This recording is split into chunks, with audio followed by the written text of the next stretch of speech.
Dear brothers and sisters, taqwa, piety, God consciousness is what is a lived reality on a daily basis, every moment. But taqwa has a season, and that is the season of Ramadan. That is the season of fasting. كُتِبَ عَلَيْكُمُ الصِّيَامُ كَمَا كُتِبَ عَلَى الَّذِينَ مِنْ قَبْلِكُمْ لَعَلَّكُمْ تَتَّقُونَ. Fasting was prescribed upon you as it was prescribed on nations prior to you, so that you could become more God conscious, so that you could become more aware of Allah subhanahu wa ta'ala.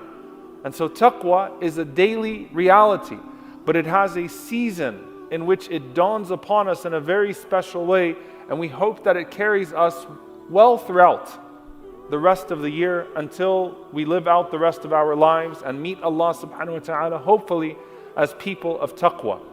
But taqwa also has a place where it's generated. And that place is the masjid. And it's always very interesting to see Salat al-Jum'ah get more crowded on the Fridays of Ramadan, because Jum'ah is fard inside of Ramadan and fard outside of Ramadan. And it's interesting to see how full the masajid are for Fajr and Isha, for the different salawat outside of Ramadan, realizing that what Allah subhanahu wa ta'ala has put in the reward of these prayers inside the masjid, outside of Ramadan, is greater than what you would find in a voluntary prayer like Salatul Taraweeh, but still it doesn't translate into that connection. And what I want you all to sit with for a moment, connecting the moments that we are in as we bid farewell to Ramadan over whatever is left of it, to the moments of uncertainty that we feel outside in the world, the challenges to our faith in these moments, the very real problem that many people have, or conundrum where I don't know if I can raise my kids to be Muslim in this environment because of all of the pressure and everything that's going to happen. The question that we all ask ourselves, will I die as a Muslim? Will I die upon a good death? Will I have a good ending? May Allah Azza wa Jal give us a good ending, husn al-khitam, not just in Ramadan, but outside of Ramadan. It's deeply connected to what Allah subhanahu wa ta'ala has put in these places, the place that you are sitting in right now. Abdullah ibn Mas'ud radiallahu ta'ala anhu says, and this is the narration I want to sit with, and I want you to sit with, and play it through your mind over and over again, especially in the days that follow Ramadan. It's in Sahih Muslim that Abdullah ibn Mas'ud radiallahu ta'ala anhu said, "Man sarrahu an yalqa Allah ghadan musliman فليحافظ على هؤلاء الصلوات حيث ينادي بهن." He said, whoever wants to meet Allah tomorrow as a Muslim, it's powerful language. Whoever wants to meet Allah as a Muslim, whoever wants to die as a Muslim, die as a believer, then let him meet Allah subhanahu wa ta'ala by preserving the prayers in the places that they are called. If you want to meet Allah as a Muslim, then keep coming to meet Allah in the masjid, spiritually through your prayer. If you want to die as a Muslim, then live in the masjid, in the figurative sense. Obviously we work and we go about our days, but there's a direct connection with how your ending will be and how frequent you are in the masjid, how attached you are to the masjid. And he continues radiyallahu ta'ala anhu, قال من سره أن يلقى الله غدا مسلما فليحافظ على هؤلاء الصلوات حيث ينادي بهن فإن الله شرع لنبيكم صلى الله عليه وسلم سنن الهدى وإنهن من سنن الهدى ولو أنكم صليتم في بيوتكم كما يصلي هذا المتخلف then في بيته لتركتم سنة نبيكم صلى الله عليه وسلم ولو تركتم سنة نبيكم لضللتم. He says that Allah Azza wa Jal has laid down for your Prophet the ways of guidance, the means of guidance, the paths of guidance. And he said, these prayers that you have in these masajid, in these houses of Allah subhanahu wa ta'ala, are from the pathways to guidance, are from the ways that you stay guided. And he said, and if you were to pray in your homes, the way that this man, and he's talking about al-mutakhallif here is someone who stays behind.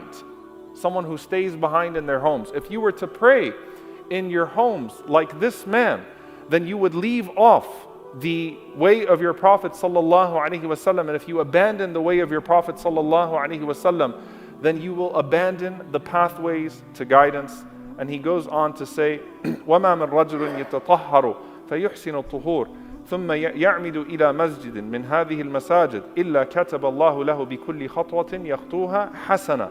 He said, and no man purifies himself and gets himself ready for the masjid and then approaches one of these masajid of Allah subhanahu wa ta'ala after having perfected their purification, except that Allah subhanahu wa ta'ala will write down with every single step a good deed. وَيَرْفَعُهُ بِهَا دَرَجَةً. And Allah will raise him by a rank as a result of every single step he takes to these masajid. وَيَحُطُّ عَنْهُ بِهَا سَيِّئًا. And Allah Azza wa Jalla will remove a sin as a result of every single step that he's taking. Meaning he's saying it's not just the blessing that's found inside the masjid itself. It's the blessing in the entire process. The process of getting ready at home, the process of making your way to the masjid, all of that, you're indulging yourself in a spiritual exercise of consciousness, of taqwa, where you're connecting to Allah subhanahu wa ta'ala the way you hope to connect to Him in a time like Ramadan. And he said, وَلَقَدْ رَأَيْتُنَا وَمَا يَتَخَلَّفُ عَنْهَا إِلَّا مُنَافِقٌ مَعْلُومٌ النِّفَاقِ. He said, you have seen us, or we have come across a time, I have seen a time where no one avoided the masjid except for a known hypocrite, a hypocrite known for his hypocrisy. وَلَقَدْ كَانَ الرَّجُلُ يُؤْتَى بِهِ يُهَادَى بَيْنَ الرَّجُلَيْنِ حَتَّى يُقَامَ فِي الصَّفِّ. He said, and I remember a time where a man would be brought and he was so weak that he'd have to be placed behind two people in the row, but he wouldn't miss his salah in the masjid. He's talking about a time that he witnessed and a time that he sees right now. So he's living in a time where he's saying, you know, the distance from the masajid is becoming obvious. The centrality of the masajid clearly is being de-emphasized in our religion. And I remember in the time of the Prophet ﷺ, where the only person who wouldn't be seen coming to the masjid regularly would be a known munafiq, would be a known hypocrite. And I remember a time when a person would be so haris, would be so diligent and dedicated to these prayers in the masajid, that imagine they'd have to be carried and put between two people, situated between two people in the rows. And you ask yourself, what's your excuse? What is he saying here? Ramadan is a season to indulge taqwa. It's a season to indulge God consciousness. It's where you take that taqwa, you have a practice of taqwa, a practice of thinking about Allah subhanahu wa ta'ala and being conscious of Allah that transcends every space, because you're thinking about everything that you're putting inside of you. You're thinking about you're thinking about your consumption. You're thinking about what you're putting out there. But the place to generate that spirituality, the place to immerse yourself is this masjid. And if you want to die as a Muslim, you need to live in these places by coming here daily, by having an attachment to it regularly, by making sure that you don't leave off the obligatory and that you indulge the gift of an attachment to it outside of the obligatory if you want to stay Muslim, if you want your family to remain upon Islam, if you want the next generation to remain upon Islam. There is nothing that is greater that you could be doing for your kids than bringing them with you to the masjid and exposing them to that reality on a regular basis.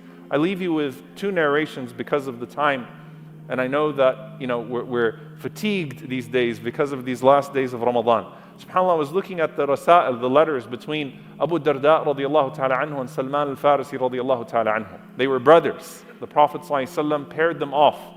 When Salman radiallahu ta'ala anhu came from Persia and went through his deep struggles to convert to Islam, he was put in the home of his brother Abu Darda radiallahu ta'ala anhu, and they became lifelong brothers. And they used to write these letters to each other. Abu Darda radiallahu ta'ala anhu in Palestine, may Allah subhanahu wa ta'ala liberate it. And Salman al-Farisi radiallahu ta'ala anhu, sometime in Iraq, sometime back in Medina. And they write these letters to each other in their old age. And of those messages they send to each other are nasa'ih, are advices. And one of the advices that Salman radiallahu ta'ala anhu wrote to Abi Darda radiallahu ta'ala anhu, and it's an authentic narration. قال يا أخي, oh my dear brother, عليك بالمسجد. Upon you is to stay connected to the masjid. فَالْزَمْهُ. Attach yourself to it. فإني سمعت رسول الله صلى الله عليه وسلم يقول المسجد بيت كل تقي وفي رواية المسجد بيت كل مؤمن. I heard the Prophet ﷺ say that the masjid is the home of every pious person. And in one narration, the masjid is the home of every believer. It's your home. When you abandon it, you become spiritually homeless. And no, Jum'ah is not enough. It's really not enough to generate that spirituality and to maintain that spirituality. You become spiritually homeless when you abandon it. Every single person has to have this as a place. SubhanAllah, even when the Prophet ﷺ would come back from a safar, when he'd come back from a journey, when he'd come back from travel, before he entered into his actual home, he'd go to the masjid and pray 2 rak'ahs. This is your home. This is your attachment. This is the place where you will continue to generate what you've been trying to find in Ramadan. In another narration, also an authentic narration, that the Prophet ﷺ said, Al-masjidu baytu kulli taqi. That masjid is the home of every person of taqwa, of every person of God consciousness. وَتَكَفَّلَ اللَّهُ لِمَنْ كَانَ الْمَسْجِدُ بَيْتَهُ بِالرَّوْحِ وَالرَّحْمَةِ. And Allah Azza wa Jal has taken it upon Himself to guarantee for the one whose home is the masjid comfort, tranquility, mercy. And when will you need that most? وَالْجَوَازِ عَلَى الصِّرَاطِ إِلَى رِضْوَانِ اللَّهِ إِلَى الْجَنَّةِ. The Prophet ﷺ said that Allah will guarantee for the one who made the masjid his home safe passage over the sirat until he reaches the pleasure of Allah, until he reaches his place of Jannah. I want you to think about all of this. Ibn Mas'ud says, you want to die Muslim? Stay in the masjid. The Prophet ﷺ is saying, you want safe passage over the sirat when people will be pulled off of the path that takes a person to Jannah? Attach yourself to the masjid. The Prophet ﷺ is saying, you want safe passage to get into Jannah? Then ask yourself how many times you are entering into this masjid seeking the pleasure of Allah subhanahu wa ta'ala. This is your home. And of all the resolutions that we're making after Ramadan, I plead with each and every single one of you to increase your attendance in the masjid on a regular basis.